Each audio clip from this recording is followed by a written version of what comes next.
Maybe I had said that I wasn't going to do another Zimmerman. That it was over. Did I say that?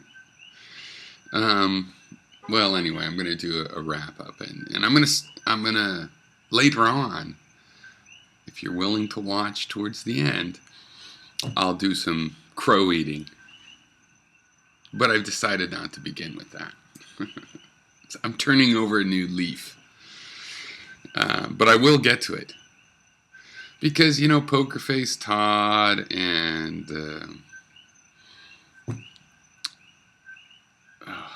was someone else I thought in particular. Sugarland Wren, or whatever your fucking name is. Sugarland Land. Scottish and Japanese or some shit. Jesus Christ. Fucking Europeans. Anyway. No, props to you guys, you know what I mean? But, as I had said, it's not like, oh, you won. Nobody won here. But I'll get to some crow eating, because I did go out on a limb that fell off. Okay. But I haven't really changed my view. Okay, let's talk something personal right off, which is that it really, really sucks that this trial has gotten me into watching news. Okay, so I'm taking vacation right now, but it's just a sort of at-home working vacation, but I'm working on this, fun map stuff, but sometimes it's not so fun because you just want it to work, and it's like, okay, this is what you have to do. So it's work, but it's also fun, and it's a vacation, and it's helping a lot. I needed to take some vacation.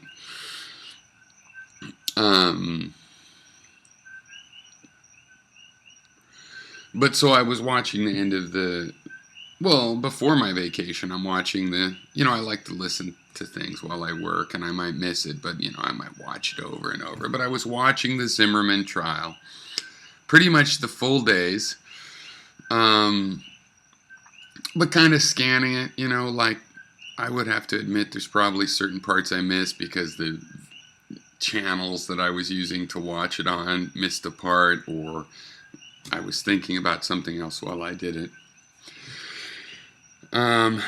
But I did replay stuff, so, I have a pretty good view of the testimony, but that isn't what I was going to talk about. So anyway, after doing that, I started putting on your CNN, HLN, and Fox. And now that the trial is over, I'm still listening to what they're saying. Oh my God, what a painful thing this is. I mean, and it's weird. Okay, for example, a weird thing. They interviewed the Martins, Trayvon's parents. And when you're tuned into the TV news, you're like waiting for them to, oh, that's interesting, tell me more, show me another clip. When I'm not doing that, and I hear that something like that has happened, I'm just like, and I watched, type, and I watched the whole interview.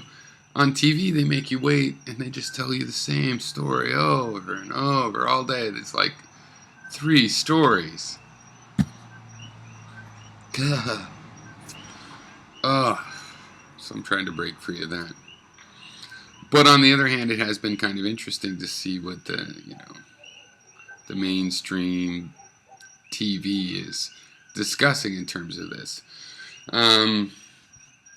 I mean, my narrative is that, people point out, oh, well, the dispatcher didn't say don't follow him. They just said we don't need you to do that. Well, I would like to point out that Zimmerman never said he didn't follow him. He just said, okay, you don't need that.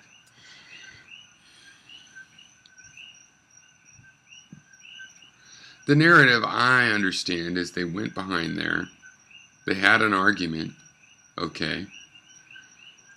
During that argument, George should have said, the police are on their way, I'm a neighborhood watch, who are you, and all of this stuff. He never explains any of that, and that's not sufficient.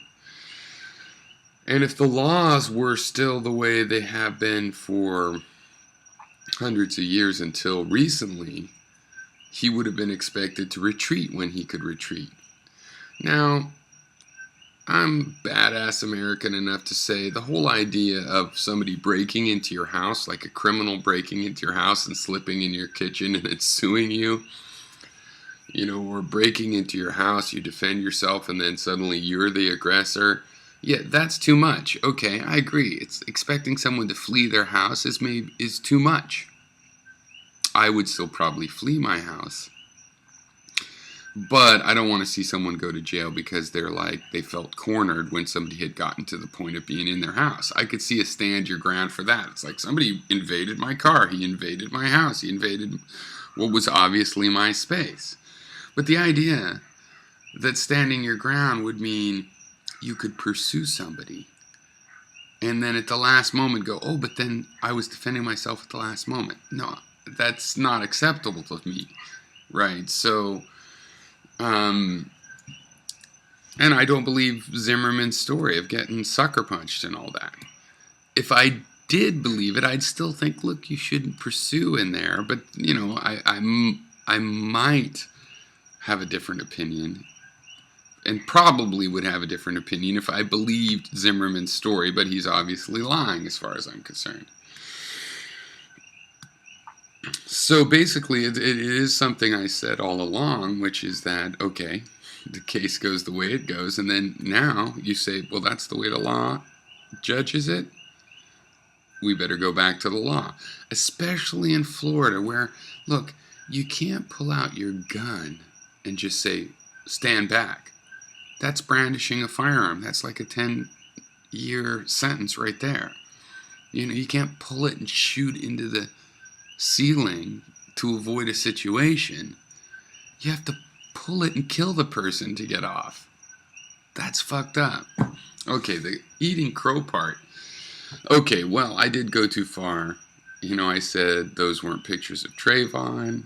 I said, listen to this sound. Maybe it's him cocking his gun. Though, in my defense in that, I explained while I did that I was just trying to get back in the face of people that are assuming Trayvon's a thug.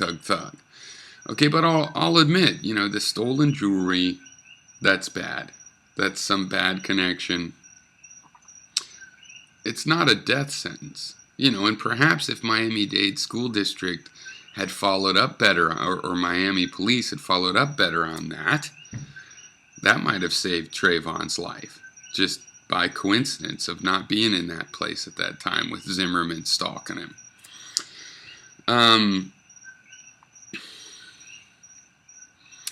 My estimation of Trayvon is still that, he wasn't much of a thug talking shit on the internet, and he had no record. I don't think that he, even my knowledge of thugs, thugs, it's still quite unlikely that after running you turn into this I'm going to kill you aggressor. And even if you did, why is Zimmerman not saying the cops are on their way? You're going to beat me to death while the cops are on their way? No. Zimmerman did have this malice in his heart, I think. But the system said he's not guilty. And it might even be true that by Florida standards, he just wasn't. Right? You could have a standard that allows duels. You could have all kinds of weird, fucked up standards. Luckily, I don't live in Florida. So, I think the stand your ground approach now, I think this was Poker Face Todd, I should also say, as far as not eating crow, but acknowledgments. He was pointing out that, there is only one law, the stand your ground law that made the stand your ground hearings that we think of and talk about as the stand your ground stuff. It is the self-defense law. That hearing that you can have at the beginning to not even have a trial just before a judge is just a little part of it. And basically it does change and make confusing, I think, the self-defense law, right? I can understand some mitigation of that self-defense law. As I argue this in various comment threads, a lot of the people, not in this conversation, but like if I reply to just a video clip, they're all like assuming I trust the state, or I think, we shouldn't be able to defend ourselves or blah, blah, blah, blah, blah. And no, I think we should, and including with guns, but I also think that, it's important to consider proportional response, right? Proportional response is an important aspect. And also, I don't think that George Zimmerman is doing gun owners any favors with his bad decisions. It's like if everybody being able to have a gun means George Zimmerman can make his bad decisions and that's okay, it makes it look worse for responsible people. You see what I'm saying? It's like if a responsible person wants to have a gun, and that fact that they can have a gun means George Zimmerman needs to be able to track down kids and kill them, we got a problem. All right. So, in case I didn't spend long enough on the eating crow thing, it was all like, the height of it was me doing my face comparison. And the real problem there, since, it's like I said, hey, I'd accept what went on in the court case. And it was really, if there was a problem there that I would identify, it was really that with the flow of everything, I pushed back and I said, well, I'll just push all the way back. I'm not going to stop at I don't know, let's wait. I'm going to go, look, angles.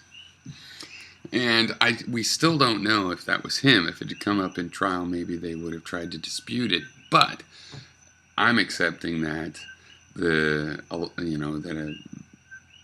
lot of the tweets and Facebook posts and the gold tooth pictures were him, because I would have expected some denial in the press. As the press started to use those pictures, I would have expected some denial. And they were put into as proposed evidence. The prosecution could have still argued the provenance on some of them, but if in general they were just made up, I don't think they would have even gotten that far. So, and I think the main thing is a social commentary, and none of us won. I will say, I think as they wrap this up, sadly, there is a racial component. That seems to be a part of the us versus them, of why it's so easy to think that suddenly he would attack with deadly force, or why a person would be able to think it was deadly, and that's acceptable. Originally, I thought the only racial component was kind of like a similar thing of why do you not even really investigate it? Why is the person not arrested and their hands have photos taken and drug tests and stuff? Why would you do that? That seemed racial. But then they got the trial, and I'm like, okay, well, they have the trial. It's not racial, and I've been saying that. But there does seem to be some of that because of this quickness to make an assumption. Sure, the prosecution didn't really portray anything different or anything at all for the jury to think, but still, why would it's a kid in public, no weapon, who they believed had been running and stuff, and then suddenly they can conceive that he just went, I'm going to attack and kill a guy with my bare fist. Do you guys know how difficult? No, you're like, any blow can kill. Let me tell you, it is hard to kill somebody with one blow. It is hard to kill somebody with your fist. You might as well try to strangle a fucking dog. See how easy it is, okay? But anyway. All right, I do appreciate the people. They've said some extreme things as far as I'm concerned, but that have, been able to maintain a conversation. Pokerface Todd, Sugar Rano, and so on.